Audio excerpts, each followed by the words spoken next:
কেমন যেন আমাদের অপরাধ দাড়ি টুপি থাকা, কেমন যেন আমাদের অপরাধ আলেম হওয়া, কেমন যেন আমাদের অপরাধ আমরা ইসলামী লেবাসধারী, এটাই যেন আমাদের অপরাধ।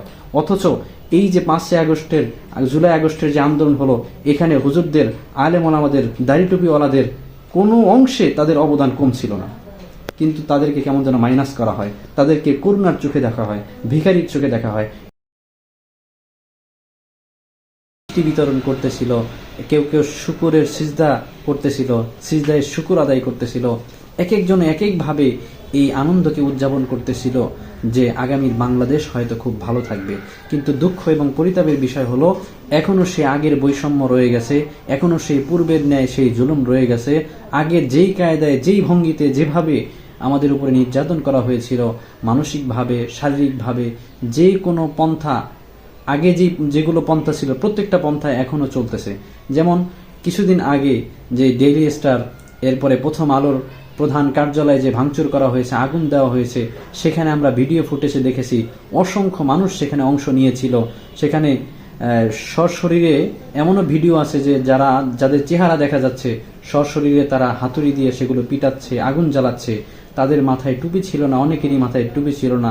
জামাতের লোক ছিল, এরপরে বিএনপির অনেক কর্মীও ছিল, ছাত্র নেতাদের মধ্যেও থেকে অনেকে ছিল, এনসিপির মধ্যে থেকে অনেকে ছিল।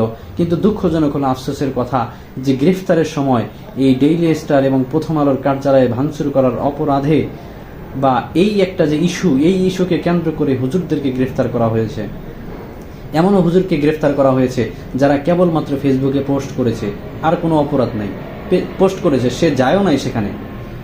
এমনটা কেন হওয়ার কথা? এমন তো হওয়ার কথা ছিল না। হুজুর হয়েছে, তার টুপি দাড়ি, এটাই কি তার অপরাধ? সাইদুল হক নামের যেই ভাই, সেই ভাইটি শুধুমাত্র একটা পোস্ট করেছিল, সে অংশগ্রহণ করেছিল ঠিক, কিন্তু এমন ভিডিও ফুটেজ নেই যে সে ভাঙচুর করতেছে। এরপরে আইনুল হক কাসিমি সাহেব, তিনি হাদিসের দর্শ করাচ্ছিলেন, সেখানে উপস্থিত ছিলেন না, কিন্তু তাকে গ্রেফতার করা হয়েছে হাদিসের মসনদ থেকে। কেন গ্রেফতার করা হয়েছে?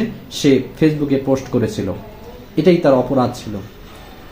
অথচ অসংখ্য ভিডিও ফুটেজে দেখা যাচ্ছে কত মানুষ যারা সশরীরে সেখানে আগুন লাগাচ্ছে, তাদের চেহারা দেখে দেখে শনাক্ত করে তাদের গ্রেফতার করা সম্ভব ছিল, কিন্তু তাদেরকে না করে তাদের ঝালটা কেমন যেন হুজুরদের উপরে চাপানো হচ্ছে।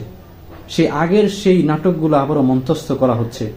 যেমন আতাউর রহমান বিক্রমপুরী সাহেব, তাকে গ্রেফতার করা হয়েছে। একটা অপরাধ এটাও দেখানো হয়েছে যে এই যে ধানমন্ডি 32 ভাঙা হয়েছে, প্রথম আলো, ডেইলি স্টার, এই যে কার্যালয়গুলো ধ্বংস করা হয়েছে, এর একটা মানে উস্কানিদাতা হিসেবে তাকে গ্রেফতার করা হয়েছে।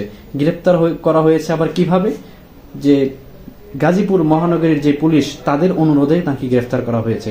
একটি বিষয় এখান থেকে আমরা নিতে পারি, একটি বিষয় আমরা এখানে সহজেই বুঝতে পারি যে কিছুদিন আগে মুসলিম মেয়ে, 13 বছরের একজন মাদ্রাসা ছাত্রী মুসলিম মেয়ে একজন হিন্দু যুবক কর্তৃক ধর্ষণ হয়েছিল, ধর্ষিতা হয়েছিল। সেই অপরাধে তাকে শাস্তির আওতায় না এনে বিভিন্ন ধরনের নাটক করতেছিল গাজীপুরের পুলিশ, কালিয়াকুরের পুলিশ। সে সময় আতাউর রহমান বিক্রমপুরী সাহেব, তিনি বলিষ্ঠ কণ্ঠের সাথে, তিনি সাহসিকতার সাথে পুলিশের সাথে বাগবিতণ্ডায় জড়িয়েছেন, বিভিন্নভাবে প্রতিবাদ করেছেন। তখন থেকেই একটা গাজীপুরের পুলিশ খুব ভালোভাবে তার পিছনে লেগেছিল। হয়তোবা এই সুযোগে একটা সদ্ব্যবহার করার চেষ্টা করতেছে, আতাউর রহমান গাজী ভাইয়ের, আতাউর রহমান বিক্রমপুরী ভাইয়ের কণ্ঠকে রুদ্ধ করার চেষ্টা করা হচ্ছে, তাকে থামিয়ে দেওয়ার চেষ্টা করা হচ্ছে। সেই আগের 2021 সালের 22 সালের তার বিরুদ্ধে যে মামলাগুলো ছিল, তার সাথে ফেসিবাদের সময় যে আচরণগুলো ছিল, সেগুলো আবারও মঞ্চস্থ করা হচ্ছে। এটা অত্যন্ত দুঃখজনক এবং আফসোসের বিষয়। কিসের আমরা স্বাধীন হলাম? এই স্বাধীন দেশেও অভ্যুত্থানের পরেও যদি এই ধরনের কথাবার্তা দেখতে হয়, এই ধরনের আচরণ যদি দেখতে হয়, তাহলে আমরা কোথায় গিয়ে দাঁড়াবো? কেমন যেন আমাদের অপরাধ দাড়ি টুপি থাকা, কেমন যেন আমাদের অপরাধ আলেম হওয়া, কেমন যেন আমাদের অপরাধ আমরা ইসলামী লেবাসধারী, এটাই যেন আমাদের অপরাধ। অথচ এই যে 5 আগস্টের জুলাই আগস্টের যে আন্দোলন হলো, এখানে হুজুরদের, আলেম ওলামাদের, দাড়ি টুপিওয়ালাদের কোনো অংশে তাদের অবদান কম ছিল না, কিন্তু তাদেরকে কেমন যেন মাইনাস করা হয়, তাদেরকে করুণার চোখে দেখা হয়, ভিখারির চোখে দেখা হয়। এটা অত্যন্ত